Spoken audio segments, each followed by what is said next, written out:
Ontem, por volta das 6 horas da tarde, nós tivemos a estreia do segundo episódio da Hexatomb. E bom, o segundo episódio conseguiu ser melhor do que o primeiro.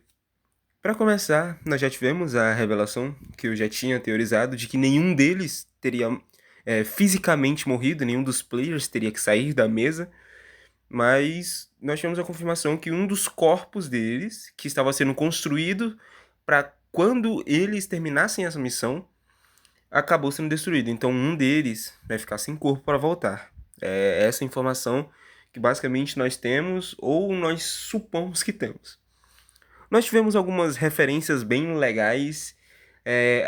Nós tivemos mais interações com a Agatha. A interação do Dalmo dando paçoca para a Agatha é muito boa. O grupo tá funcionando muito bem também nesse segundo episódio, funcionou tão bem quanto no primeiro, o que é muito divertido ver os 5 reunidos, já que mais da metade do primeiro episódio eles passaram separados. Eu fiz um vídeo recentemente falando sobre as mudanças que a Agatha vem sofrendo fisicamente. E eu não tinha essa informação agora, que foi mostrado no episódio, mas eu agora tendo ela poderia incluir ela na minha teoria de por que a Agatha vem mudando tanto. Algumas pessoas sugeriram hormônios. É de fato uma solução possível, mas tipo, eu creio que as pessoas da ordem não têm muito tempo para viver a vida real, o mundo de verdade. Eles estão muito ligados ao paranormal. E nesse episódio nós tivemos a confirmação que a Agatha não tá nada bem. Possivelmente ela de fato esteja até morrendo, o que é bem complicado. Ela tossiu sangue, sentiu dores na região da cicatriz, o que no jogo do Enigma do Medo não ficou muito claro, até porque as interações que a gente tem dela com a Mia são muito poucas. Poucas entre aspas, né? Dá pra passar muito tempo conversando com ela, mas as interações canônicas do tempo do jogo são poucas. Então, não dá pra ver esse sofrimento na Agatha em si, a não ser na parte que ela fala que ela tem uma ferida que não sara nunca. Nesse episódio a gente pode ver ela tossindo sangue, ela ficando mais retraída, ela se apoiando no Aaron pra não cair, porque ela tava meio tonta. Então dá pra ver que a Agatha de fato não tá muito bem. Nós tivemos algumas referências muito legais, como a rua da onde fica o Sovaco Seco e, por consequência, a base da ordem. Nós tivemos o nome da rua, que é a Rua Henrique L, que é uma referência ao nome do irmão do Selbit, que é Henrique Lange, né? Então, a Rua Henrique Lange é a rua que fica à base da ordem. E nessa base nós tivemos algumas interações bem divertidas com a Ivete. Nós tivemos a referência de quando o Aguiar pediu para jogar dardos. A Ivete falou: só toma cuidado para não jogar no teto, né? Que a gente sabe muito bem o que aconteceu quando jogaram. Ô senhora, e esses dardos aí dá pra jogar? Se tu quiser, Eu quero jogar um pouquinho. Pô, tu não é da vai pra sinuquinha não, cara? atirar no teto, tá? Já vi, tu não faz ideia do que aconteceu. Mas tem alguém no teto? Em uma certa temporada que só uma pessoa, infelizmente, da mesa viveu essa temporada. O Calígrafo já assistiu, provavelmente.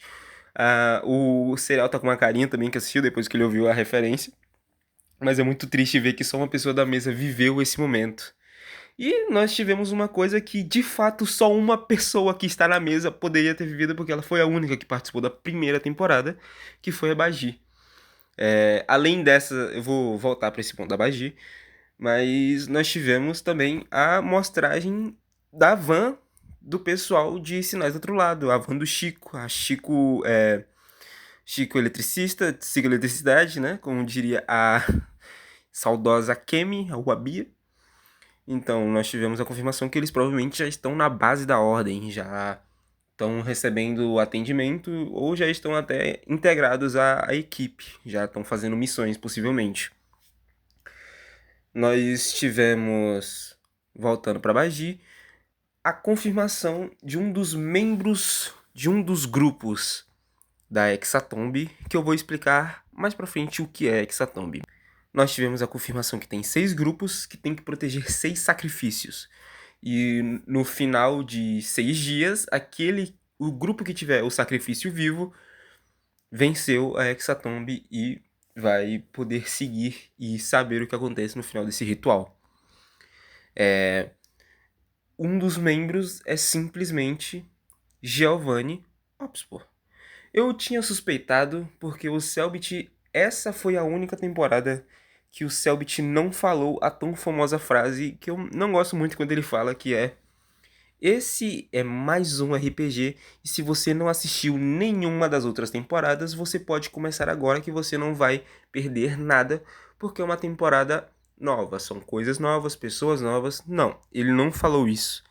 E agora eu acho que eu entendi o motivo. Já é o segundo episódio que tem muitas referências. O Jeremias voltando, sendo o grande GOAT do episódio, o gênio magnífico do episódio, mostrando que ele não foi abandonado pela Ordem, simplesmente. Ele é só um informante e ele só tinha que vigiar o labirinto, o careca, que era o que a Ordem tinha menos informação do grupo dos Killers. Então, ele foi designado para isso e fez o papel muito bem, né? Que todo mundo pensou que ele tinha saído e simplesmente não tinha perdido todo o prestígio pela Ordem que tinha salvado ele. Tivemos a confirmação que ele foi chamado para ser um agente, mas que ele não quis, porque senão a Ordem ficaria com um desbalanceamento muito grande e o poder seria muito para suportarem. E o que não teria uma luta, seria um massacre, né? Tivemos a volta, né, do homem que nunca apareceu, que foi o Giovanni Obspor, o pai do Gabriel, que é o corpo da Agatha. Inclusive eu fiz um vídeo sobre a Agatha, falei o nome desse personagem, do Gabriel, e o pai dele apareceu nesse episódio. Isso é muito bom, isso é muito divertido de verdade. Ver essas referências a temporadas que as pessoas, muitos não assistiram, mas quem assistiu a primeira temporada tem aquele gostinho a mais de eu sei do que ele tá falando, essas pessoas eu conheço. E na hora que ele falou, eu tenho que falar com o líder Giovanni, e quando eles falaram da construtora Oxford, no meio do episódio ali, quando eles estavam pesquisando pra saber onde fica o Demônica Club, na hora que eles falaram que tinham que falar com o Giovanni, minha cabeça ficou matutando esse nome por muito tempo. Aí veio um estalo na hora que eles falam, na hora que eu vi a foto do Gabriel que ele tinha, né, na mesa dele. É muito divertido ver esses pequenos detalhes que muita gente devia pegar, poucos vão pegar, mas quem é muito fã vai entender na hora. E provavelmente as pessoas que assistem em ordem compraram a revista de iniciação. Aqueles que não compraram provavelmente viram em algum lugar e tem alguma base de como é essas coisas. E só de pensar que o Thiago quase pegou a mulher do homem que é um dos grandes por trás da parte maligna do paranormal, deixa o Thiago maior ainda nesse universo. O Thiago só cresce. Ele morreu na segunda temporada e o Thiago só cresce.